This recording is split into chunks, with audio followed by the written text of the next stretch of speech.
상세 페이지를 정리, 분석한 리뷰입니다. 실제 노트북으로 할 수 있는 디테일한 정보는 빠져있으니 가볍게 참고만 하세요. 반가워요, 다성이 아빠예요. 저는 빅스마일데이 첫날에 이 노트북을 구매했습니다. 150만원에 판매되는 노트북인데 120만원 정도까지 할인 판매되고 있으니 참고하세요.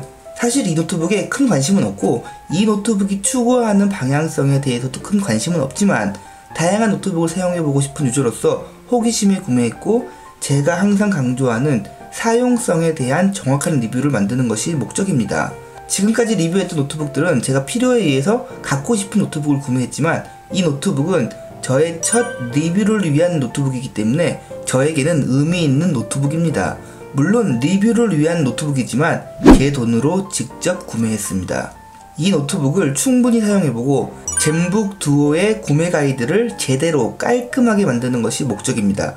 그 영상만 제대로 만들어진다면 이 노트북의 가격은 별로 아깝지 않을 듯 합니다.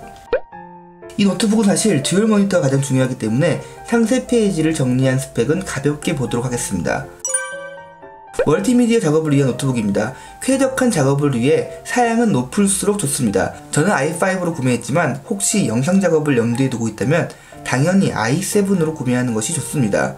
MX250의 성능이 아쉬울 수는 있지만 저전력 CPU 기반의 휴대용 작업 노트북으로서 최선의 선택이라고 볼 수 있습니다.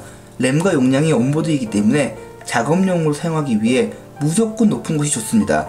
제가 구매한 제품은 램 16GB에 용량 512GB로 이 정도면 충분하다고 생각합니다.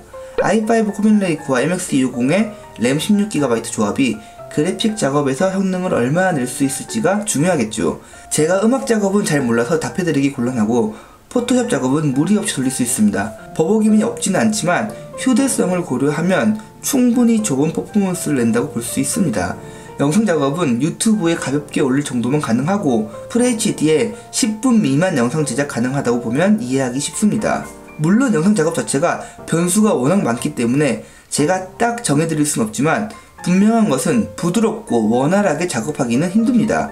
i7으로 구매하면 좀 더 낫긴 합니다. 듀얼 스크린으로 내부가 굉장히 조잡하고 복잡했을 텐데 그 와중에 배터리 용량에 신경을 썼습니다. 저는 이 부분이 굉장히 현명한 방향이라고 생각합니다. MX250이 들어간 저전력 노트북들을 사용해보면 생각보다 그래픽 성능이 잘 나옵니다. 하지만 추가되는 전력 사용으로 인해 사용시간이 짧아진다는 문제를 갖죠. 젠북 두오는 70W의 높은 배터리 용량을 넣었습니다. 어차피 저전력 CPU 기반의 작업은 한계가 반드시 있기 때문에 성능으로 접근하는 것 자체가 문제가 있고 차라리 사용시간을 늘려서 휴대성이라도 갖겠다는 거죠. 저전력 기반의 작업용 노트북의 좋은 방향이라고 생각합니다. 물론 젠북 두오가 무슨 그램도 아니고 20시간은 터무니없죠. 디스플레이 자체는 좋습니다. 전문적인 영역은 아니지만 이 정도면 충분히 좋다고 생각합니다. 그리고 보조 모니터에 대한 부분은 제가 실제 리뷰에서 좀 더 자세하게 언급하겠습니다. 디스플레이에서 한 가지 체크하고 넘어갈 부분은 내면 플레임리스 디자인으로 되어 있는데 헛소리예요. 이렇게 이미지만 보면 내면이 플레임리스처럼 보이기도 하지만 에르고리프트 힌지 뒤에 숨어있는 하단 베젤의 면적이 상당히 넓습니다. 이 숨어있는 넓은 하단 베젤의 단점은 노트북을 닫았을 때 확연히 드러나죠. 노트북의 세로 길이는 충분히 슬림화되었지만 가로 길이가 상대적으로 긴 편입니다. 하지만 이 가로 길이보다 실제 사용 시 더 체감되는 것은 두께입니다. 2cm로 지금 나온 노트북 평균이 1.7에서 1.8cm인 것에 비해 꽤 두꺼운 두께를 가졌습니다. 물론 듀얼 스크린이 들어갔기 때문에 구조적으로 두꺼워질 수밖에 없지만 14인치 노트북의 두께가 2cm라는 것을 좋다고 볼 수는 없죠. 무게는 1.5kg인데 14인치 노트북에 듀얼 스크린을 달고 밀스펙까지 통과하면서 1.5kg이면 꽤 선방했다고 볼 수 있습니다.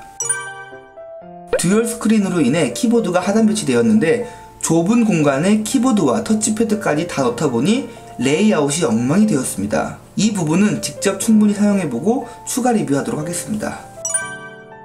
150만원짜리 노트북에 썬더볼트는 물론 PD 충전도 지원하지 않습니다. 실한자가 있긴 하지만 사용성이 떨어져 보입니다. 저전력 노트북 중에서 이 가격에 썬더볼트가 빠진 노트북은 젠북 두오밖에 없을 듯 하고 아무리 듀얼 모니터에 집중을 한 노트북이지만 너무한다는 생각이 듭니다. 이 노트북의 핵심은 듀얼 모니터입니다. 제가 젠북 두오를 직접 사용해보고 구매 가이드 영상을 디테일하게 만들 계획이지만 중요한 구매 포인트만 먼저 말씀드리자면 이 노트북은 일반적인 14인치 노트북에 듀얼 모니터가 덤으로 달린 노트북으로 접근하면 좋지 않습니다. 듀얼 모니터가 달림으로써 가격, 크기, 키보드, 옵션 등에서 단점들이 꽤 많이 드러나고 있습니다. 이렇게 노출되는 단점이 있음에도 불구하고 듀얼 모니터가 필요한가로 접근하는 것이 올바른 접근 방법입니다. 이 가격에 구매할 수 있는 노트북이 너무 많거든요. 옵션 꼼꼼하게 잘 들어간 프리미엄급 노트북부터 고성능 노트북까지 구매 가능한 가격입니다. 그럼에도 불구하고 이 노트북을 선택한 이유는 듀얼 모니터죠. 다른 사용보다 듀얼 모니터에 집중해서 체크하시고 내가 이 듀얼 모니터를 잘 활용할 수 있는지만 생각하면 의외로 선택은 쉽습니다. 차분히 잘 생각해보시고 결정하면 사용자에 따라 인생 노트북이 될 수 있는 매력적인 노트북이라고 생각합니다. 끝까지 봐주셔서 진심으로 감사드립니다.